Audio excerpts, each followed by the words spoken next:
Сегодня большие деньги получают те, у кого есть внимание. Так называемые блогеры, так называемые медиапроекты, то есть которые могут привлекать просмотры, привлекать лайки, комментарии и так далее. И сейчас это превращается в такую профессию, реально в профессию, где человек прям говорит, что я хочу быть блогером. Я как блогер должен дать тебе упакованную мысль, четко понятную, которую ты посмотришь в 5 минут, но я на это потратил 5 часов. Это же прикольно, то есть тебе ребята экономят время. Уверен, что экология будет расти, потому что это большой бизнес. В Швеции вообще там они начали закупать мусор у соседних государств, потому что у них, стоят заводы мусороперерабатывающие, мусора уже нет. Для кого-то быть все время в зоне риска – это зона комфорта. Я просто зашел в туалет, стоял там минуту и медитировал. Я еще туда не ушел. Да. Почему я путешествую? Потому что это расширяет мировоззрение. Как можно сидеть на траве и обедать? Типа фу. Здравствуйте, дорогие друзья! Рады приветствовать на канале литературного клуба 451 градус. И сегодня у нас в гостях Аблай Юсупов, предприниматель, спикер, маркетолог и еще Upgrade School. Правильно? В том числе Upgrade School. В том числе Upgrade School. Аблай, смотри, 10 лет назад маркетинг означал, у всех понимание было, сетевой маркетинг. Пирамида. Сейчас маркетинг, он более узнаваемый стал, но у предпринимателя он как-то SMM, настроить таргет, Instagram, копирайтинг. Вот как ты, человек, закончивший вуз по специальности маркетолога и работающий в этой сфере, что для тебя маркетинг? Во-первых, спасибо, что пригласил. Интересно вообще участвовать всегда в общении, в интервью. Что такое маркетинг для меня? Маркетинг для меня – это сегодня топливо для того, чтобы раскачать хороший продукт. То есть маркетинг – это когда ты знаешь, что есть классная компания, классные ребята, классный продукт, и им нужна поддержка, помощь в том, чтобы о них больше узнали, чтобы у них было больше клиентов. Если брать инструментарно, это привлечение, удержание трафика, да? Это привлечение, удержание клиентов. То есть маркетинг – это когда ты создаешь все условия для того, чтобы клиент лучше узнал о продукте и воспринял продукт с лучших сторон. То есть ты увеличиваешь акцент на преимущества, ты не скрываешь недостатки, но ты просто переводишь внимание клиента только на преимущества. На положительную сторону. На положительную сторону. Плюс ты помогаешь предпринимателям устранять эти неполадки. То есть если собственник бизнеса или руководитель видит, что он недополучает деньги, он всегда исправит ситуацию. И здесь маркетолог очень хорошо может помочь, потому что он видит поведение своего клиента, и он видит, что нужно исправить. И если предприниматель адекватный, либо руководитель, то он это исправляет. Вот для меня маркетинг – это вот такой комплексный подход, который подчиняется цели увеличения прибыли для организации и улучшения комфорта клиентов, чтобы они покупали вторично. Еще раз возвращались к тебе. Да, возврат клиентов к бизнесу. Про бизнес. Термин «бизнес по-казахски». Сейчас он меняется, вообще предпринимательство в целом. Если брать нулевые, 90-е, это купи-продай. И сейчас какая картина именно в бизнесе? Сегодня картина бизнеса, она очень интересная. Да? То есть сегодня большие деньги получают те, у кого есть внимание. Так называемые блогеры, так называемые медиапроекты, то есть которые могут привлекать просмотры, привлекать лайки, комментарии и так далее. То есть если сегодня ты управляешь вниманием, ты можешь делать в принципе любой бизнес. Да? Давайте возьмем какого-нибудь 100-тысячника блогера в Казахстане, в Алмате, который проживает. Это если реальная аудитория в 100 тысяч человек. Не накрученная. Не накрученная. Он может зарабатывать, если у него там есть понимание того, что нужно делать. Например, он пишет про спорт, да, он любит спорт, он рассказывает про эту тему. У него 100 тысяч человек последователей. Он может что сделать? Первое, он может сделать свой обучающий курс по спорту, да, марафон спорта. Он может сделать курс по тому, как надо заниматься. Скажем так, онлайн-продукт по занятию спортом. Второй момент, он может продавать спортбит. Третий момент, он может продавать рекламу, связанную с какими-то, тренажерными залами, другими спортбит, возможно. Он может сделать свою спортивную одежду. Да? То есть, если так смотреть, он может сделать как минимум 2-3 направления источника дохода и зарабатывать, в месяц, я думаю, минимально где-то 500 000. это минимально. То есть при 100 тысяч подписчиков можно зарабатывать и 3, и 4, и даже 5 миллионов тенге. Все зависит от того, как ты этой аудиторией пользуешься. И сегодня бизнес построен вокруг того, что если ты умеешь создавать внимание, скажем, людей к своему продукту, то ты можешь хорошо зарабатывать. Это первый момент. Второй момент – это B2B, конечно же. То есть есть пример, как у меня там один из моих, скажем, учеников делал деньги на рознице, понял, что там очень красный океан, там очень много конкурентов, потом просто пошел в корпоратив. То есть, если один человек ему платил там, 5 тысяч тенге условно за услугу, то компания платит ему 500 тысяч. И у него, например, есть 3-4 компании, он просто обеспечивает им, дает им ценность свою, он занимается обучением корпоративный английский язык, обучает их английскому, зарабатывает офигенно. Он не содержит офис, не содержит штат, ему не нужно там париться, сегодня Талгат придет или не придет какой-нибудь, да? Это не про мою тезку? Это про твоего тезку, да. Ну, то есть человек делает там вот так вот деньги. То есть фишка всегда в том, что сегодня бизнес ты можешь намного, у тебя больше возможностей построить, чем раньше. Сегодня можно, сидя дома, интернет, не выходя, имея просто интернет, имея мозги, ты можешь что сделать, да, вот элементарно, бери, скачивай какие-то трейлеры фильмов, делай какие-то нарезки, люди это будут смотреть, будут просмотры, будут расти подписчики, потом у тебя будет, например, киноблог, да, и ты можешь что продавать? Ты можешь продавать рекламу каким-то фильмам, ну, какой-то фильм выходит, ты разыгрываешь билеты, ты можешь продавать рекламу, в принципе, любой целевой аудитории, которая любит кино, ну, это молодежь. Свое мнение. Да, есть вот парень в России, я не помню, как его зовут, он как бы, ну, в инвалидном кресле, и у него самый большой телеграм-канал, если не ошибаюсь, он там за рекламу несколько сот тысяч рублей берет. То есть сегодня бизнес делает на самом деле можно больше возможностей, чем раньше. Но у каждого на руках смартфон, телефон, да, доступ, общий доступ. Про спикерство я бы хотел поговорить с тобой. Ты уже сколько раз выступал? В общем, год. Ну, у меня был год 2015-16, я выступил 100 раз за год. 100 выступлений. Ну, там это плюс-минус, это как бы общее. Я считал, у меня профессиональное спикерство с 2015 года, вот 5-й год пошел, этот 5-й год, ну, за все время было около 300, наверное, платных выступлений. То есть, там, где я зарабатывал. То есть, это либо мои тренинги были в моей школе, либо где меня приглашали в качестве спикера со стороны, да. Вот. Были еще много бесплатных, в том числе, то есть где я просто прихожу в университет там, или какую-нибудь компанию, либо какой-то проект меня приглашают, я прихожу, выступаю. Вот недавно был в Айсике, выступал. Правда, сейчас в последнее время чаще стал отказывать, ну вот именно последнее время, но сейчас снова восстанавливаю. То есть сейчас снова я открываюсь к тому, что готов выступать публично. Почему? Потому что какое-то время я повторял один и тот же контент. Материал. Материал. Мне нужна была пауза. Вот я паузу примерно сделал, полгода. Сейчас у меня есть другие мысли, другие кейсы, и, соответственно, я больше открыт. По поводу спикерства, ну, это я могу назвать себя смело профессиональным спикером, да, то есть я много выступаю, умею это делать, умею обучать. Не просто выступить и уйти, а так, чтобы человек что-то сделал во время выступления, либо получил классный заряд. Смотря какая цель. Бывает, мне говорят, Аблай, нужно замотивировать. Я говорю, окей. Говорят, Аблай, нужно обучить. Я говорю, окей. Ну, то есть... Я помню, у тебя был термин мотивационные анонисты. Да, есть такие люди, которые ходят на все тренинги подряд, но ты их видишь от одного тренинга к другому, но их жизнь не меняется. Роста нет. Нет ничего, ни роста, да. Результатов нет.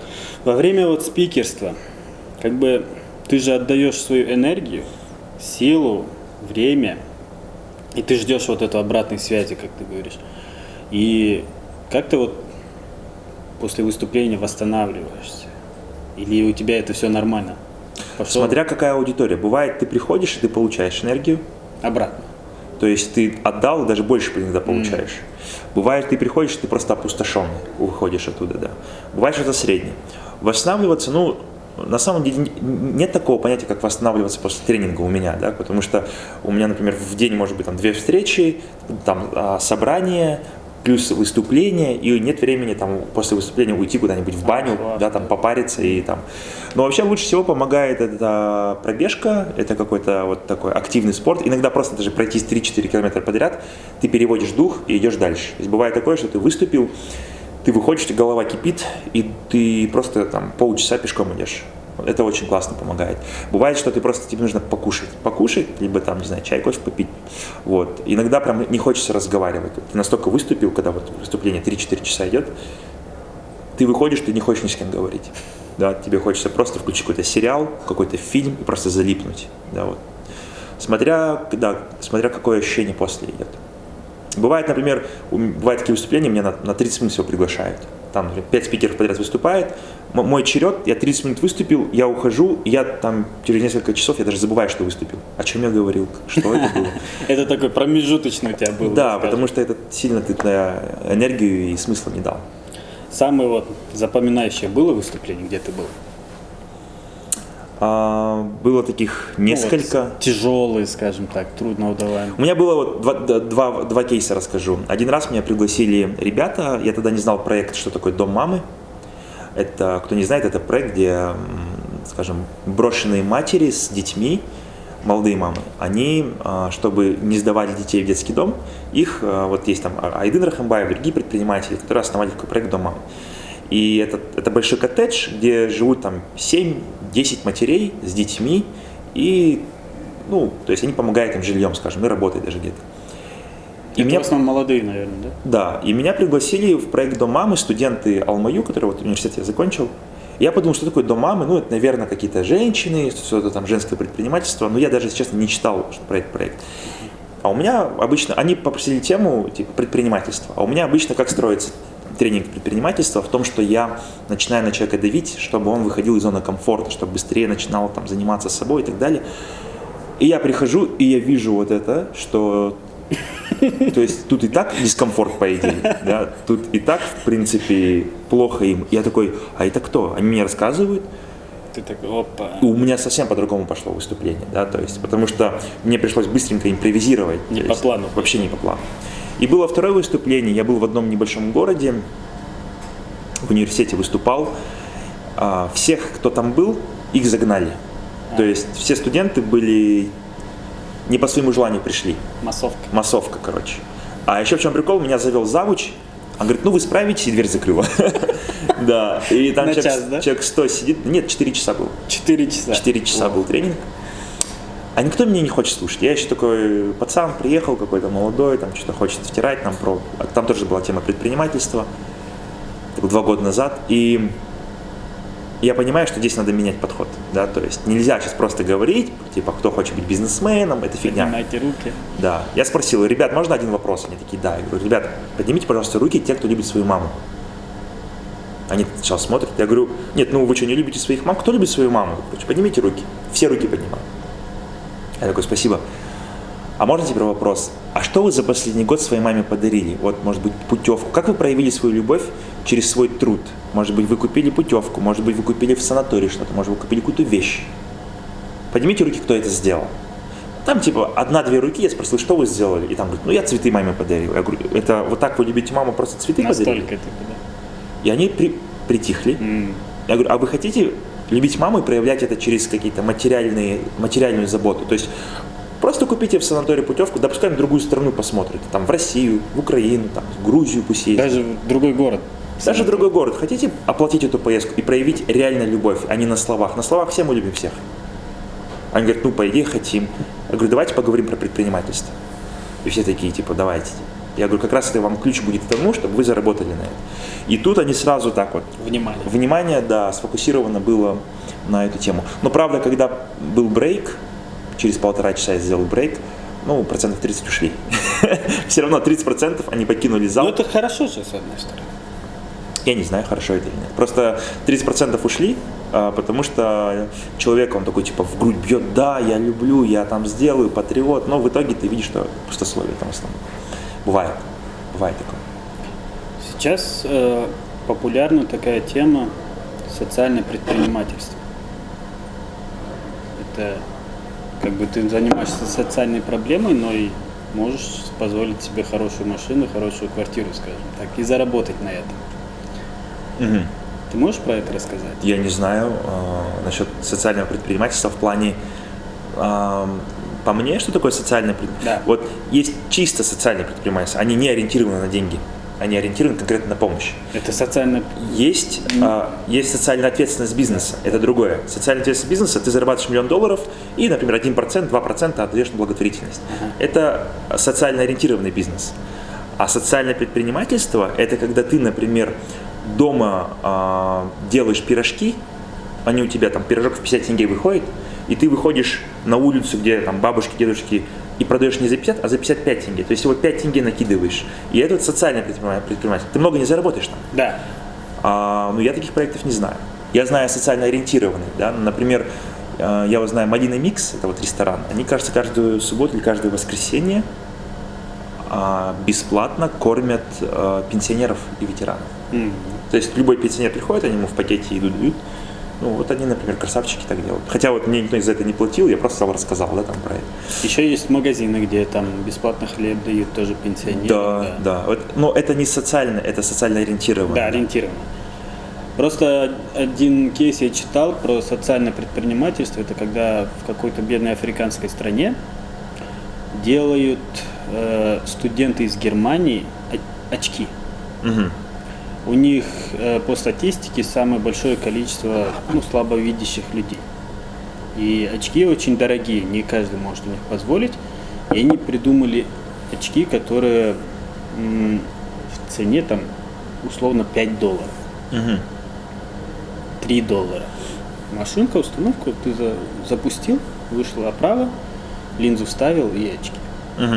И у них тоже такая же маржа маленькая, но они делают и как бы полезную вещь, и, скажем так, 1 миллион человек, если у него покупают, это уже на маржу, когда умножаешь, уже хорошие деньги.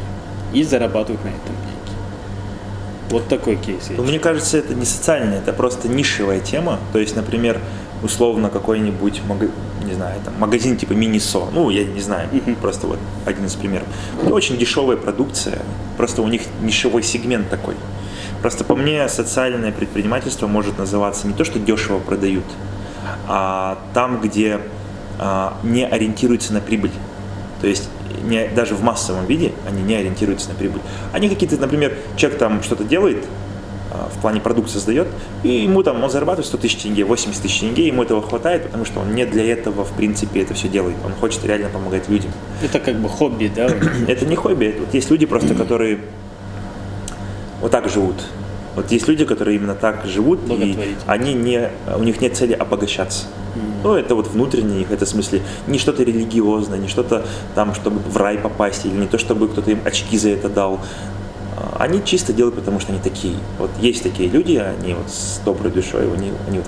Я, к сожалению, не такой, да, то есть я так не делаю. Я, к сожалению, делаю коммерческие проекты там. И я могу, конечно, там что-то переслать кому-то на Каспий Голд, когда вижу какую-то новость, там вот что-то плохо произошло и нужна помощь. Это да, но я не социальный предприниматель, это точно. То есть я коммерческий. Мы с тобой говорили про как раз медиа, что ты же говорил, когда блогер 100 тысяч подписчиков. И недавно вышел выпуск «Дневник Хача», там новое шоу он запустил, и как раз там была тема блогерства. Они пригласили в студию очень много молодых ребят, которые от 12, от 10 даже самому младшему было, до 21 года у них возраст. У них на YouTube просмотры, он такой говорит, у меня там от 1 миллиона, 2 миллиона просмотров, некоторые там 5-6 миллионов. Сколько ты зарабатываешь там? 3 миллиона, 2 миллиона. И вот настолько у них сейчас это пошло хорошо блогерство, что уже следующее поколение растет. Когда вот сам Амиран спрашивает, вы знаете этих людей, вы зал все молчат, а эти дети, у которых столько-то просмотров, столько-то не зарабатывают. Как у нас вообще вот блогерство? Ты вот занимался блогерством и сейчас как бы ведешь вот эту деятельность в YouTube, но, кажется, не сильно активно. Да, знаешь, я, наверное, не эксперт в этой теме, в плане блогерства. Ты видишь же по сторонам, что у тебя происходит. Но я, около этой темы всегда хожу, и сам, мне кажется, отчасти блогер. Мне кажется, какая тема, что почему я, например, не активный сейчас сильно так прям в Ютубе. Потому что вот я тебе вот в приватном разговоре говорю, что не было цели. То есть я не могу делать что-то там, без цели. Сейчас у меня есть цель, я буду восстанавливать там канал на YouTube, я буду проводить там и интервью, и какие-то выпуски делать отдельные. Потому что есть цель. Она есть коммерческая, да, в плане каких-то продажи своих продуктов. Плюс я поставил какую-то цель такую внутреннюю по самореализации. Есть тема, до которой я хочу докопаться и идти вглубь. Да, это тема баланса в жизни. Ну, то есть, чтобы человек зарабатывал хорошо деньги, был духовно богатый, у него были какие-то классные намерения, чтобы он там путешествовал, он был интересным. Ну, то есть, вот мне хочется докопаться до этой темы, ее исследовать и показать это людям и самому вообще понять. Что, мне кажется, относительно наших блогеров, мне кажется, у нас это растет. Я думаю, что это тренд не только там в России, это в мире, и в Казахстане в том числе. У нас блогеры, там есть сильные команды, да, то есть, которые делают, есть сильные отдельные личности. Это направление, мне кажется, сейчас набирает обороты. В каком плане набирает? Не только то, что люди больше стремятся к блогерству, а еще потому, что появляется какая-то конкуренция. Еще потому, что бизнес, у которых есть деньги, уже понимает, что блогерам надо платить. А там, где тебе платят, там есть, соответственно, больше желающих в этом участвовать. Конкуренция. И идет, да, такая живая конкуренция. А что такое конкуренция в блогерстве? Это делать офигенный контент. Если до этого человек там за полчаса снимал и выкидывал в сеть, сейчас нифига, сейчас они уже сидят по 2-3 часа, что кто-то днями, кто-то неделями сидит. Команды. Они, например, если зарабатывали раньше $1 000 000 тенге, забирали себе $1 000 000 тенге. Сейчас они эти $1 000 000 тенге часть отдают оператору, монтажеру, там, сценаристу, там, кто-то даже мультик заказывает, это как называется? Анимация. Аниматор, да, анимация. Даже часть на продвижение закидывает. То есть я вижу, что сейчас это превращается в такую профессию. Реально в профессию, где человек прям говорит, что я хочу быть блогером. То есть, у меня ребенок говорит-то. Ну вот пример. И знаешь, на самом деле, это что такое блогерство? Видишь, сегодня очень много информации, которую мы не можем полностью как бы, через себя пропускать и адекватно это воспринимать. У блогеров, которые нишевых, например, я занимаюсь, например, не знаю, саморазвитием, и я дофига информации по саморазвитию потребляю. Я как блогер должен дать тебе упакованную мысль, четко понятную, которую ты посмотришь в 5 минут, но я на это потратил 5 часов. И я проживал это все. Да, то есть я через себя пропустил, дал тебе какой-то вывод, ты посмотрел это 5 минут, тебе это помогло, и ты пошел дальше. То есть блогеры вот выполняют вот такую функцию, именно нишевые. Есть другие блогеры, они занимаются развлечениями. Они просто ржут, матерятся, их, да, там любят смотреть. Почему? Потому что много стресса, много каких-то там, много работы, много вещей, которые тебя не веселят, а тут тебя как бы блогер веселит. Есть такой момент. То есть, смотря кого ты смотришь, поэтому уже ниша здоровая. Тебе нужен спортивный блогер, тебе нужен блогер, который фуд-блогер, да, вот как Дания Альт, я не знаю, вот в Инстаграме вижу. Тебе нужен мейкап-блогер, тебе нужен путешественник-блогер, тебе нужен кто тебя будет веселить, кто про кино говорить, про музыку говорить, про, да, дофига вообще, про политику говорить, да, там, за нами уже выехали, видишь, вот этот канал. Жертвен Баласе еще, да. То есть, это же прикольно, то есть, тебе ребята экономят время. Но, блин, вот пользователь обычный, он, правда, не использует это. То есть, он смотрит дофига контента, то есть, пропускает много контента и ничего не делает. Просто в моем понимании, ну ладно, развлекательный контент, там ты ничего не сделаешь, ты поржал и все, да? Забыл, закрыл. Да, а вот, например, есть даже классные какие-то тренинги, какие-то выступления. Ну ты вот тебе говорят в этом, не знаю, там, отожмись 50 раз, да? И ты такой, ну окей, и дальше пролистал. А тут ты понимаешь, что чувак, который хорошо физически сложен, который там занимается спортом, он тебе дает классный совет, да? Так сделай. Или тебе кто-то говорит, напиши на бумаге цели. Ты думаешь, ну окей, и не делаешь. То есть, проблема, да, в том, что вот блогеры это круто, блогеры это классно, но нужно все-таки понимать, зачем ты их смотришь. Смотреть, чтобы просто знать как информацию, но не применять, я считаю, что это немножко, ну, это пустая трата времени. Только если это не смешные блогеры. Смешных можно ржать, да, там, или, например, есть такие блогеры, которые тебе про путешествия говорят, вот, как его, Птушкин, Антон Птушкин, кажется, украинский вот этот. Ты смотришь его какой-нибудь выпуск про Канаду или про другую какую-то страну, и тебе вот хочется туда поехать. Он рассказывает правильные, практические вот, да, мысли, да, которые вот, иди туда, там есть подешевле, здесь ты можешь сэкономить, там. Плюс это, да, еще и польза, и это мотивация к путешествию. Вот еще что классно, сегодня можно иметь, да, там, смартфон И если у тебя действительно есть желание что-то снять, этот смартфон тебе заменит вообще целую студию, да. Ты можешь и писать, и записывать, и монтировать, и все делать. Тут вопрос, насколько тебе хочется поделиться идеей. Вот. Сейчас поднимается тема экодвижения. Угу. У нас в Алмате, на Арбате вот эта вода появилась, где ты можешь питьевую воду поменять. Там перерабатывающие появляются, мусор, где ты сортируешь и перерабатываешь. И вот недавно же было выступление шведской активистки. А девочка, которая, да? Девочка 16-летняя, зовут ее Грета Тунберг. Ага. И она говорит, вот вы виноваты, что мы сейчас страдаем из-за вас. Следующее поколение тоже будет из-за вас страдать. Какое твое отношение к экодвижению? Ну, максимально позитивное. Я участвовал как бренд-амбассадор в проекте 321 старт от Coca-Cola. Помню, да. CCI Казахстан, да. Там как раз суть в том, что экологические проекты были. Переработка мусора, пластика и так далее. Да. Вот я недавно выступал в университет МУИТ, там было 200 человек. У меня тема была, правда, про личный брендинг, но эта суть была в том, что там, мы пиарили проект 321 старт, тоже экологический проект. Буквально вот несколько дней назад выступал, может 2-3 дня назад. У меня даже есть намерение делать экопроект. То есть я хотел бы найти там команду или человека, скорее всего команду, которая заинтересована, например, в переработке пластика или что-то связано с эко, и зайти туда как партнер. Зайти как партнер и в качестве там, быть такого внештатного партнера-маркетолога, который мог бы помогать развивать. Мне эта тема очень близка, интересна, потому что мы дышим одним воздухом. Одной планеты? Да, мы на одной планете находимся, и действительно нужно что-то делать. Но я вот, знаешь, мне вот интересна была эта тема, я ее одно время исследовал. Все ведь начинается с того, что должна быть какая-то привычка. Ну вот, например, ты дома все выкидываешь в один мусор, потом у тебя есть на улице бак, ты выбрасываешь бак, да? Например, элементарно вот сортировка мусора. Почему нет? Да? Другой момент, что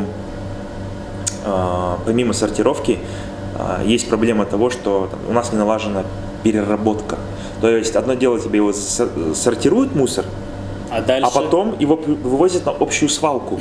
И ты думаешь, нахрена я его сортировал, да? Ну, то есть, вот этот процесс, это надо наладить. Вообще, экология – это большой бизнес. То есть, я уверен, что экология будет расти, потому что это большой бизнес. То есть, человек так устроен, что он видит какие-то выгоды, помимо того, что там экология – это хорошо, он еще увидит выгоду в деньгах. Плюс, я уверен, государство там, может, уже даже это есть, какие-то есть дотации, да, то есть, если у тебя экологический проект, то там налогов меньше платишь, либо тебя освобождают от налогов, да, ты думаешь, займусь экологией. И есть компании, которые сейчас прям это внедряют. Я слышал, что закон вышел до 2025 года в Казахстане от этих салофановых пакетов избавиться вообще, то есть их будет. Эту тему, я слышал, в Грузии есть. Вот у нас тоже, кажется, приняли до 2025 года, да? Но я могу ошибаться. В Грузии такое законодательство было, что полностью должны избавиться. В Швеции вообще там они начали закупать мусор у соседних государств, потому что у них, стоят заводы мусороперерабатывающие, а мусора уже нет. Ну да. Настолько все это прошло. В своих блогах, телеграме ты очень много пишешь про книги. То, что ты прочитал такую-то книгу, советы, потом список ты выдаешь, 100 своих книг. Ты читал «Чайку» по имени Джон Ливингстон, да. Ты можешь рассказать? Знаешь, эту книжку. Я эту книжку прочитал лет, наверное, 5 назад. И прочитал ее, она быстро читается, там, часа 2, наверное, 3. И я ее прочитал очень взахлеб. Я не помню, о чем она. Я помню, что там у «Чайки» были размышления. Да. И я помню, что это была философия. То есть... я помню, что она меня затронула. Ага. То есть как-то я в глубину посмотрел, потому что ты читаешь про «Чайку», что за бред, да? И ты читаешь и углубляешься. Но вот что странно, есть книги, о которых я не помню сюжета. Вот я ее прочитал. Но смысл, мысли. «Свобода» насколько я могу сформировать то, что я помню, кажется, это было про свободу. Самосовершенствование. Ну, вот я ее как Да. свободу запомнил. Просто говорит, параллель, ну, то, что я увидел, это параллель между людьми, Мгм. которые интересно обычный быт, работа, дом. Мгм. А тут вот этот индивид говорит, я хочу летать, Свобода. совершенствоваться, да. И он уже поднимается выше ступень. Там побывал, еще выше, там, в старчестве. И наша жизнь же, она и такая, как бы. Есть люди, которым зона комфорта удобнее, есть люди, которые хотят совершенствоваться. Знаешь, для кого-то совершенствование – это и есть зона комфорта. То есть для кого-то все время ходить на тренинг, читать книги. Вот ты у него это отбери, дискомфортно себя чувствовать. То есть для кого-то быть все время в зоне риска – это зона комфорта. То есть для кого-то все время По лезвию, да, идти. Для кого-то все время ныть и жаловаться на жизнь – это зона комфорта. Для кого-то все время хвалить других и, наоборот, благодарить – тоже зона комфорта. То есть, видишь, люди же разные все мы. И вот бывает такое, что у человека что-то получилось, он так считает, и он начинает эту тему навязывать всем. А вот если человек не хочет быть, вот жить вот свободно вот во всех смыслах, может, ему нравится вот этот комфорт такой, что есть четкие действия, есть с 9 до 6, и он себя офигенно чувствует. Вот есть люди, которые, знаешь, они дико свободны, но дико несчастливы. Вроде у них есть бизнес, вроде у них есть там что-то, но они несчастливы.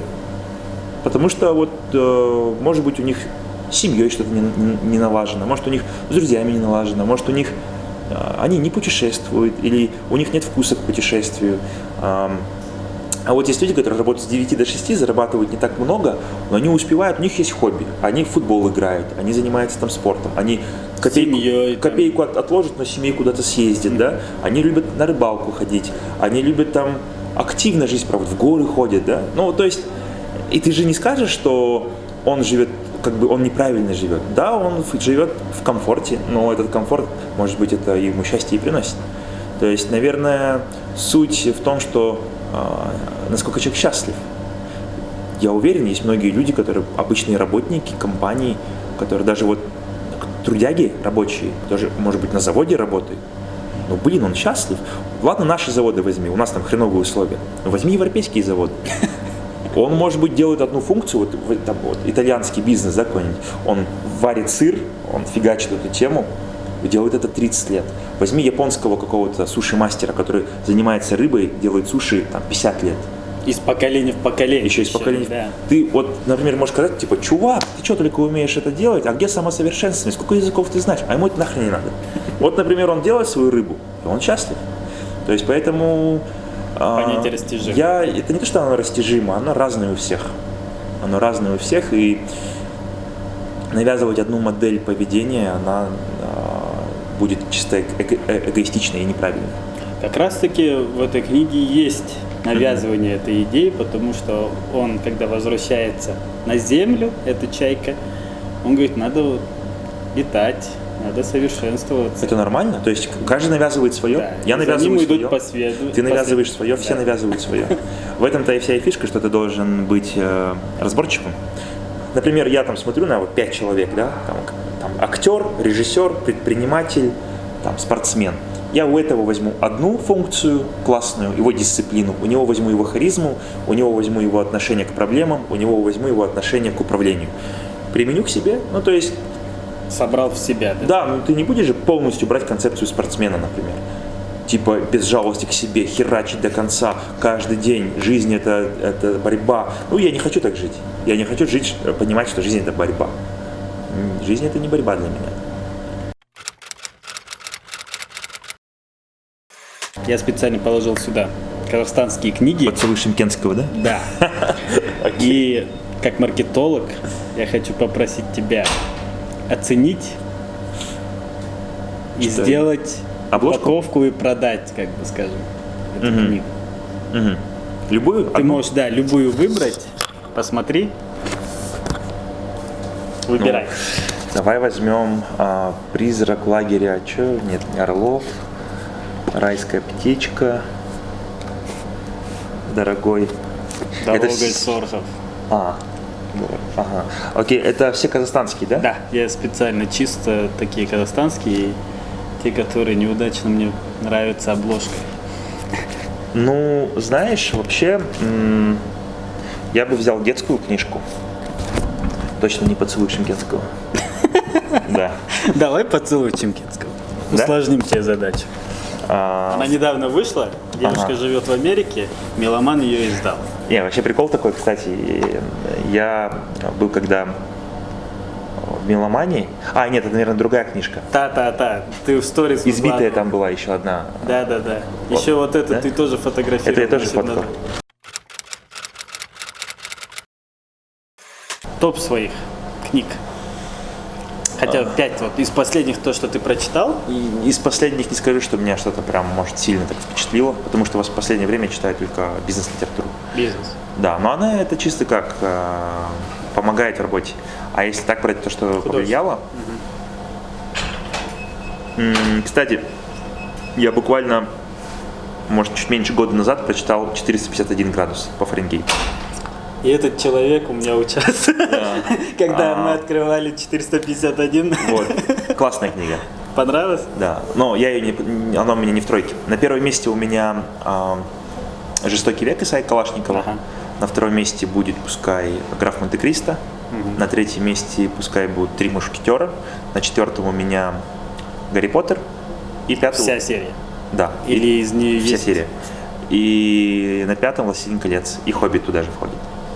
То есть вот что мне нравится. Такая литература. А серия антиутопии? Вот то, что ты 451 градус прочитал. Я только вот 4... А что там еще есть? Нет, вообще говорю. Я только вот например, 1984, Не читал. Замятин, Мы. Нет, не читал. Вот тогда 1984 я бы тебе посоветовал. Следующий, да, после? Да. Окей. Почитать. Ты сам бы хотел написать книгу? Сейчас же сам говоришь, что модно писать, каждый второй начал писать книгу. Мне кажется, у тебя бы классно получилось и продавать, и продвигать. У меня, знаешь, какая идея есть. Я хочу писать одни книги от своего имени, а другие от Псевдоним? Свои я буду писать чисто такие там по Бизнес. лайфхакам. Ну нет, слово бизнес не подходит. Я же, по идее, не в первую очередь, я не бизнесмен. Я в первую очередь себя, наверное, считаю больше таким преподавателем, спикером.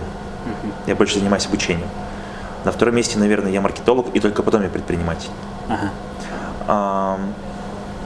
Я бы от своего имени писал бы что-то обучающее, какие-то лайфхаки, какой-то вот момент в том, чтобы человек больше развивался. А вот от псевдонима я бы писал какую-нибудь фэнтези. Мне бы хотелось, то есть почему нет? Да? Мне интересна тема создания новых миров. Ну, типа вот «Властелин колец» — это свой мир, «Гарри Поттер» — свой мир, да? Потом создают «Гарри Поттер Лэнд», там создают еще что-то. Это же прикольно, ты продумываешь персонажей, ты продумываешь время. У меня, например, один друг есть, я спросил: ты хотел бы книгу написать? Он говорит: хотел. А о чем бы она была? Он говорит о супергероях, которые жили именно во время Второй мировой войны. Я говорю: как это? Он говорит: ну вот, представь, что на самом деле в то время был бы типа параллельный мир. Ну, типа, и фантазировать начинает. Прикольно, это его тема. Я бы там хотел бы Чем-то свою. напоминает «Хранителей» Наверное. от DC. Ну, я точно к этому приду позже, то есть особенно к псевдониму. Да, позже. Я сейчас хотел бы сконцентрироваться вот на том, что я делаю. Нет, не лайфхаки, я бы хотел исследовать тему баланса в жизни. Не в плане того, что, типа, знаешь, там, баланс жизни, там, медитировать, сидеть, там, чувствовать природу. Это в том числе. Я бы хотел больше понять, как правильно балансировать. Чтобы вот каждому... Держать баланс между светлой и темной стороной. Нет. Балансировать это в другом смысле. Чтобы ты мог управлять всеми сферами. Например, у тебя каждый день проходил так. Ты занимаешься спортом, ты занимаешься бизнесом, ты занимаешься чтением книги, ты занимаешься там духовностью, ты занимаешься там чем-то, не знаю, хобби у тебя какое-то, семья, у тебя друзья. И то есть, условно, там 8 сфер жизни, и при этом это делать максимально осознанно, максимально самоотдачей, и при этом делать это так, чтобы у тебя везде есть какая-то цель. Занимаясь спортом, ты, например, через полгода запланировал пробежать марафон. Например, уделяя время семье, там раз в месяц ты делаешь свидание своей жене или своему мужу, или там своему парню, девушке, да. Не просто вот быть в теплой ванне, потому что баланс это не теплая ванна. Многие думают, что баланс это где все хорошо, ты такой сидишь, классно. Довольно, да. Да, а это скучно. Баланс должен быть при этом, он должен каждый раз, виток должен расти. А иногда падает, но он должен быть такая парабола. Если он идет, это смерть. То есть если он идет вот такой, Однотипный. ты каждый день просыпаешься в одно время, ложишься в одно время спать, одно и то же кушать, одни и те же люди. Это же скучно. А баланс должен быть при том, что это дилемма, да? Вроде как баланс, но в то же время он должен быть не баланс. То есть он должен все время так вот как-то расти. В этом, короче, вся фишка. Меня импонирует, когда человек, например, делает баланс относительно своего состояния. Но представь, например, ты заболел, у тебя простуда, тебе хочется просто лежать и ничего не делать. Но ты все равно одну страницу прочитаешь, ты все равно одно приседание сделаешь, ты все равно там 30 секунд помедитируешь. Вот это круто. То есть я бы вот хотел к такому прийти, вот эту тему сейчас исследую, чтобы человек все время развивал. А исследование как проходит? Я пропускаю все через себя. То есть я сам это внедряю, у меня есть там чек-лист ежедневный, который я пробую. Я, например, вижу, я пропустил вчера медитацию, хотя она занимает 2 минуты. Какого хрена, у меня было там 16 часов, но я пропустил. И я понимаю причину, почему, да.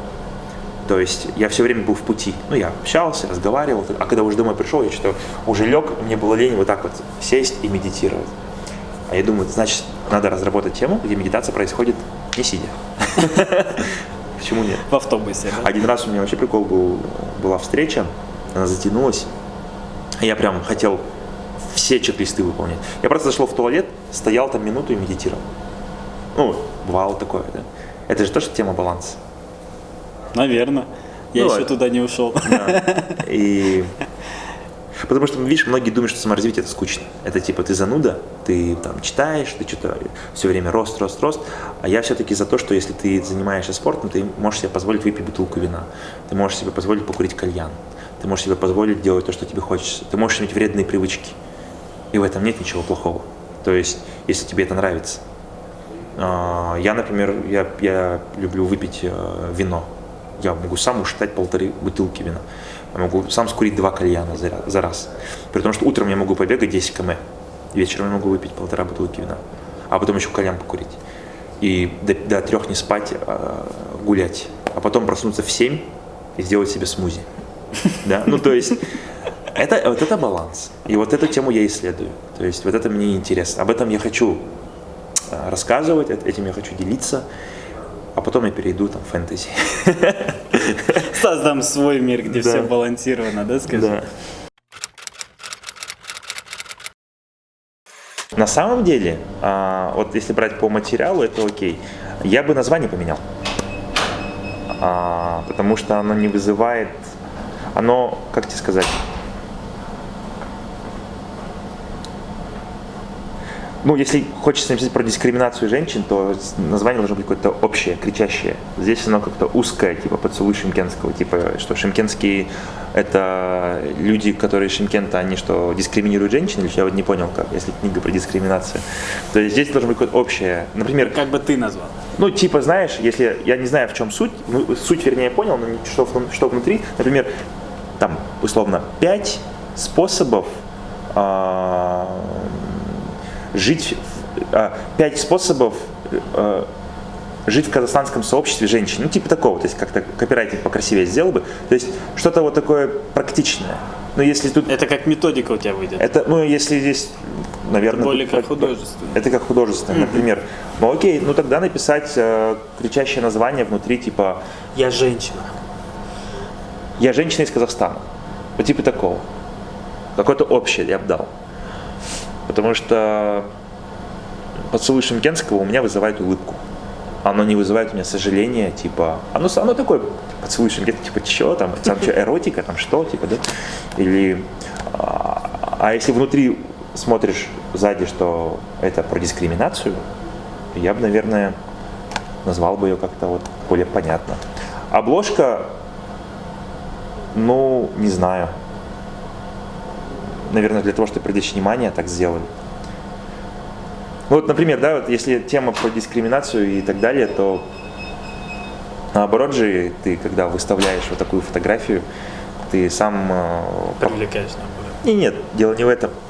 Женщины жалуются, что их рассматривают как сексуальный объект, а выставляют сами вот такие фотографии. Тогда зачем? Да, ну окей, пусть в одежде хотя бы будет. Ну и, не знаю, это надо сидеть прям нормально делать. Маркетинг делается за 1 минуту, но я понимаю, я просто тебе как бы... Вот, ты имеешь на руках этот продукт уже готовый. Угу. Как ее ты продашь? Я бы говорю, я бы переупаковал. Нельзя переупаковывать? Да. Ты уже готовый продукт имеешь, тебе говорят, вот это надо облайт делать. Ну, я бы снимал серию интервью с женщинами, которые пострадали. И в каждом интервью бы эту книгу показывал. Чтобы у всех ассоциация была, что если ты страдаешь, то надо эту книгу читать.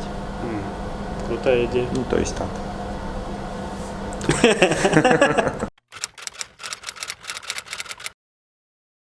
Завтра ты уезжаешь. Улетаю, да. Улетаешь со своей женой в путешествие. Сейчас прям тоже тема путешествий становится более таким благоприятным из-за того, что границы уже стираются, легче там выехать куда-то, да. И твое отношение к путешествиям, сколько ты стран посетил, на что ты первым обращаешь внимание, что тебе важно в путешествиях вопрос, для себя? Путешествие для меня это одна из сфер моей жизни, то есть это прям там, один из пунктов, который я должен делать там, ежегодно. Мы поставили вот с Сабиной, с моей женой, мы поставили цель в год 2 раза путешествовать. То есть мы должны 2 раза стабильно куда-то ездить. Мы в этом году были в марте, мы были в Турции, в Стамбуле и в Киеве, Украина. Завтра мы летим в Барселону и в Будапешт. Сколько стран я посетил? Ну, где-то 15, я думаю. То есть я был в Англии, в Америке, в Франции, в Чехии. Ну, короче, 15 стран наберется. Что я смотрю? Ну, я смотрю так. Первое, мне должна быть интересна страна. Ну, то есть культура. Я хочу посмотреть культуру. История. История какая-то, да. Как я интересуюсь? То есть я посмотрю какой-то фильм, прочитаю какую-то книгу, в Ютубе ролик посмотрю, вот так вот на эмоциях зацеплюсь за это. Например, классно, Барселона, да, Сангрия, ну, то есть, там какой-то, там еда вкусная, погода офигенная, море, то есть, давай, go. Я смотрю на то, чтобы там была классная культура, классная еда, кухня, архитектура какая-то. Мы вот, например, с Сабиной еще ни разу не ездили на такой ленивый отдых, да, там, в Турции пляж, гостиница, мы так ни разу еще не ездили, мы чисто выбираем пока нам то, что интересно посмотреть именно культурно. Почему я путешествую? Потому что это расширяет мировоззрение. Первый раз такое мое большое путешествие было в 2010 году, я был месяц в Англии. Я поехал в языковую школу, город Бат или Бас, и меня вообще это поменяло. Ну, то есть я приехал, там были 4 казаха, я и 3 девчонки, с России был несколько человек, остальные все с Европы. И я смотрел, я был как дикарь, да, то есть как можно сидеть на траве и обедать, типа фу. У нас же по газону не ходить. Да, как можно вот так вот, то есть, знаешь, они улыбаются, счастливы, они приходят, здороваются сразу, общаются. Я думаю, как? А я как-то вот так вот, короче, знаешь, типа, и я понял, что надо быть проще. Что европейцы, они проще, они могут сидеть на какой-нибудь лестнице и кушать. Они могут взять с собой просто перекус, там, типа сэндвич дома сделать, завернуть, пойти, общаться, быстренько перекусить. Они ценят время, они очень активны, и это очень здорово, очень общительные. И они уважают друг друга, да, то есть культуру и так далее. И вот это мне бамцы поменяло. Да, то есть не сразу, конечно, прям на 100%, но что-то дало мне. Потом я был, наверное, месяц в США по work and travel. Потом мы, например, даже условно сидишь в соседний Кыргызстан, Бишкек, что-то ты увидишь, что-то тебя поменяет. Плюс путешествие – это очень классная эмоциональная разгрузка. Ты поехал, ты отдохнул от своего старого места. Да?